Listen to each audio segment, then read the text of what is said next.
होने से तो बचा दिया, लेकिन जल का दुरुपयोग इस कालिया की वजह से हो रहा है।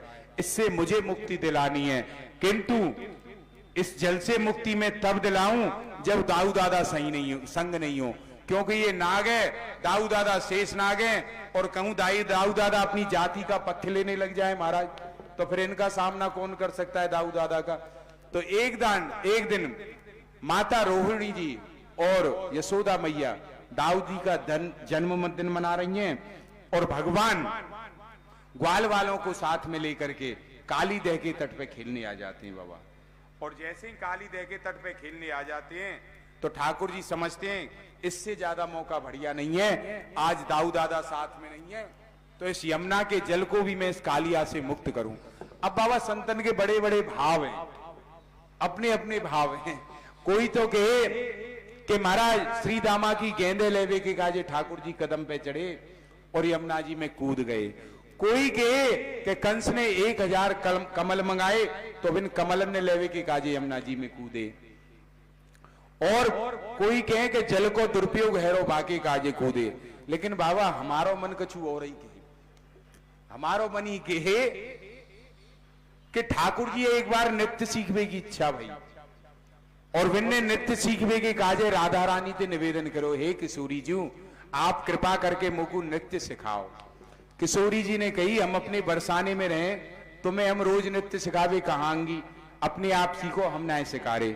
जैसे एकलव्य ने धनुष की विद्या प्राप्त करी गुरु मान के मूर्ति बनाए के, ऐसे ठाकुर जी ने कही कि हम सीखेंगे तो तुम ते नृत्य, और गाऊ थे हमें सीखना ही ना है, चाहे तुम्हारी मूर्ति के सामने सीखें।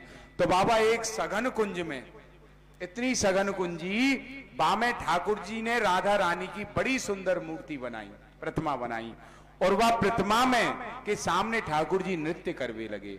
और इतना सुंदर धीरे धीरे नृत्य आएगा ठाकुर जी पे कि महाराज एक दिन किशोरी जी अपनी सखीन के संग में जा रही, और बिन्ने जब छम छम नृत्य की आवाज सुनी, क्योंकि जो आदमी जा विधा को पारंगत रहे गुनेक में, अब स्वामी जी है हमारे, इन्हें नेक कहूं गायन लगेगा तो इन्हें अपने आप रसावेगो।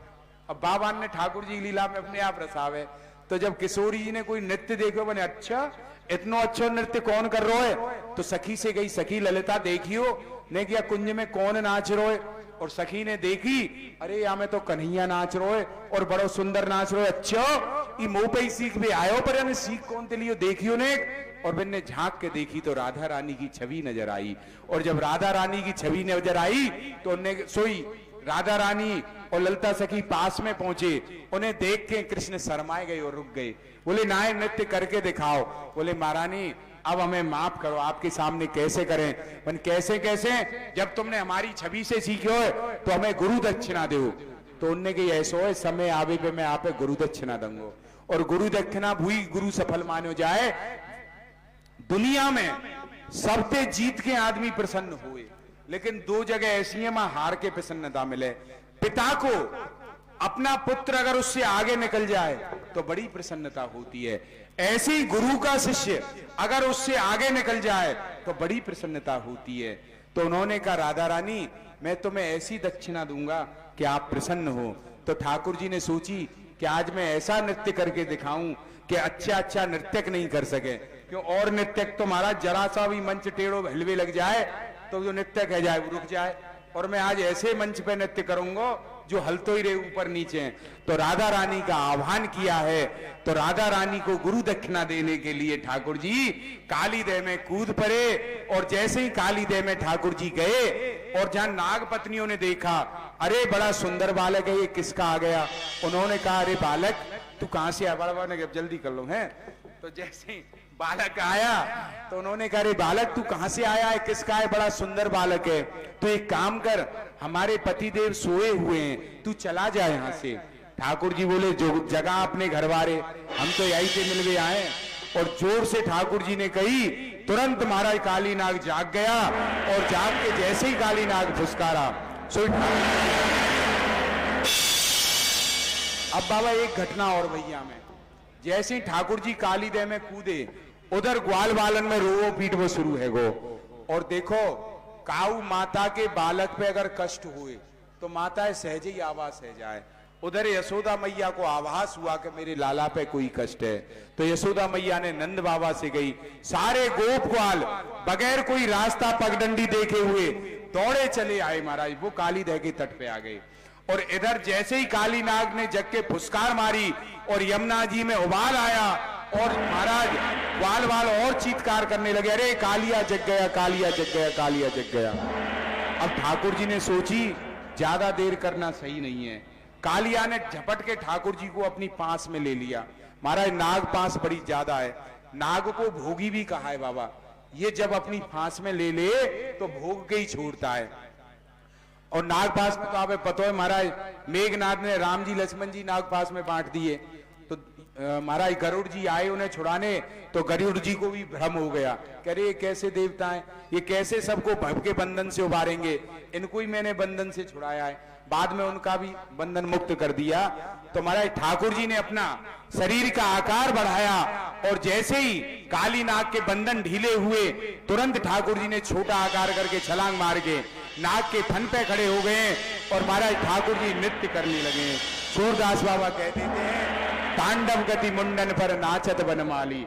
तो महाराज ऐसा नृत्य कर रहे हैं ठाकुर जी, और अब राधा रानी को गुरु दक्षिणा दे रहे हैं। एक फन जैसे जो फन कालिया नाग ऊपर करे, ठाकुर जी तुरंत उस फन पे पहुंच जाए, दूसरा फन उठाए ठाकुर जी दूसरे फन पे पहुंच जाए, तीसरा फन उठाए तीसरे फन के पे पहुंच जाए, और ठाकुर जी ने 101 फन भी कालिया नाग के विष से रंजित निकाल दिया और रक्त रंजित कर दिए। महाराज ऐसी स्थिति कालिया नाग की हो गई है। अब कालिया नाग भी मनी मन समझ गया कि मैं जिसे छोटा सा बालक समझ रहा था, ये छोटा सा बालक नहीं है, ये तो महाराजा के पेट में कोई दाढ़ी वारो बैठो है।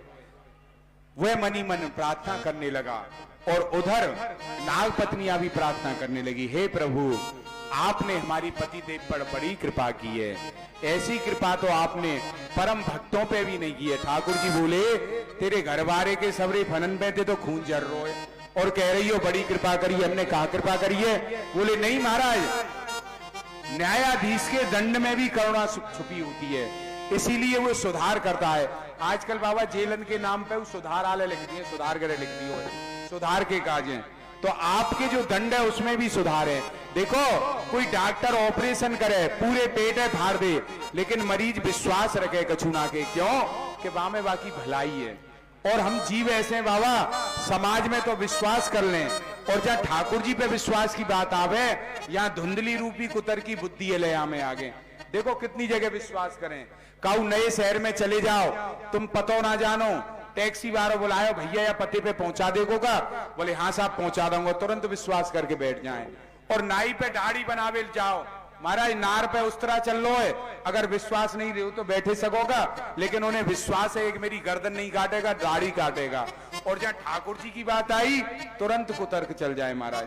तो ऐसे नाग पत्नियां कह रही हैं प्रभु आपके दंड में भी भलाई है। तो ठाकुर जी बड़े प्रसन्न हुए, नाग पत्नियों की विनती पे नीचे आ गए।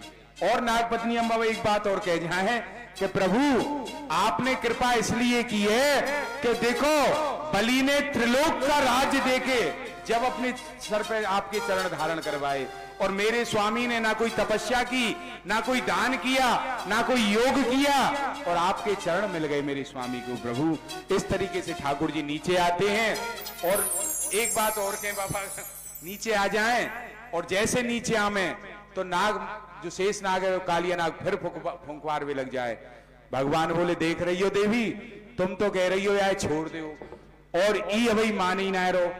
नाग पत्नी बोली महाराज ने सरे झुकाओ, नहीं तो गारंटी खत्म है में देर ना है, खत्म है गई गारंटी तुम्हारी। कालिया नाग बोला मैं क्यों झुकूं, मैं कोई अपराधी हूं क्या जो झुकूं। भगवान बोले अच्छा तू अपराधी नहीं है तो कौन है, यानी कि मैं कैसे अपराधी हूं। महाराज एक बात सुनो, दूसरे पक्ष को भी पहले सुन लो जब अपराधी साबित करना मुझे। ठाकुर जी बोले बता क्या है। महाराज हम नाग कौन ने बनाए, ठाकुर जी बोले मैंने। हमारी तामसी वृत्ति किसने बनाई, ठाकुर जी बोले मैंने। और हमारे मुख में विष किसने भरा, ठाकुर जी बोले मैंने। तो तेरा तुझको अर्पण क्या लागे मेरा, जो तुमने दिया वो हमने दे दिया, इसमें हमारा कसूर कहां है, हम कहां से अपराधी हुए। ठाकुर जी बोले भाई हमने ये सब चीज बनाई ठीक बात है, पर तो इन सब चीजों ने रहवे कोई काली दही मिली का, हमने जब तेरे काजे रहवे को रमणक द्वीप बना दिया तो नागों के लिए वहां है, वहां रहो। कालिया नाग बोलो महाराज बाहु को कारण आपको ही वहां नहीं है, गरुड़ है का है। क्यों? गरुड़ महाराज वहां आवे और हम नागन ने खाए लग जाए। एक दिन मेरी गरुड़ से लड़ाई है गई, या हमारे यहाँ आए गए हो। यहाँ क्या बात है कि यहाँ पे गरुड़ को सोबरी ऋषि का श्राप है, अगर काली देह पे आके गरुड़ हिंसा करेगा तो महाराज तुरंत उसका सर फट जाएगा, ऐसा श्राप है बाबा। तो ऐसा करके जब बड़ी सुंदर की तो ठाकुर जी ने कहा अच्छा तू चिंता मत करे, अब तेरे सर पे हमारी मोहर लग गई है, अब तू हमारा पालतू कुत्ता हो गया है, फालतू नहीं है। कि मन कुत्ता दर दर फिरे, दर दर दुर दुर हो, एक ही दर को हुए रहे तो दुर दुर करे न कोई। अब महाराज जो फालतू कुत्ता है इनमें कोई डंडा मार दे बाबा, और कोई पैसा वारो अपने कुत्ता है घुमाए के ले जाए जा रहा हो, वहां में कोई डंडा मार के दिखावे जब पतो चलेगी। लेकिन डंडाते बचवे को काजू भाई बड़ो निभानो पड़े, सबसे पहले में नार में पट्टो डरवानो पड़े, और एक ही दर को एक ही मालिक के आश्रित रहना पड़े। तो ऐसे ही अब तू मेरे आश्रित रहेगो तो तोते कोई कछु ना केगो, तेरे मूड पे मेरी मोहर लग गई है, ऐसे करके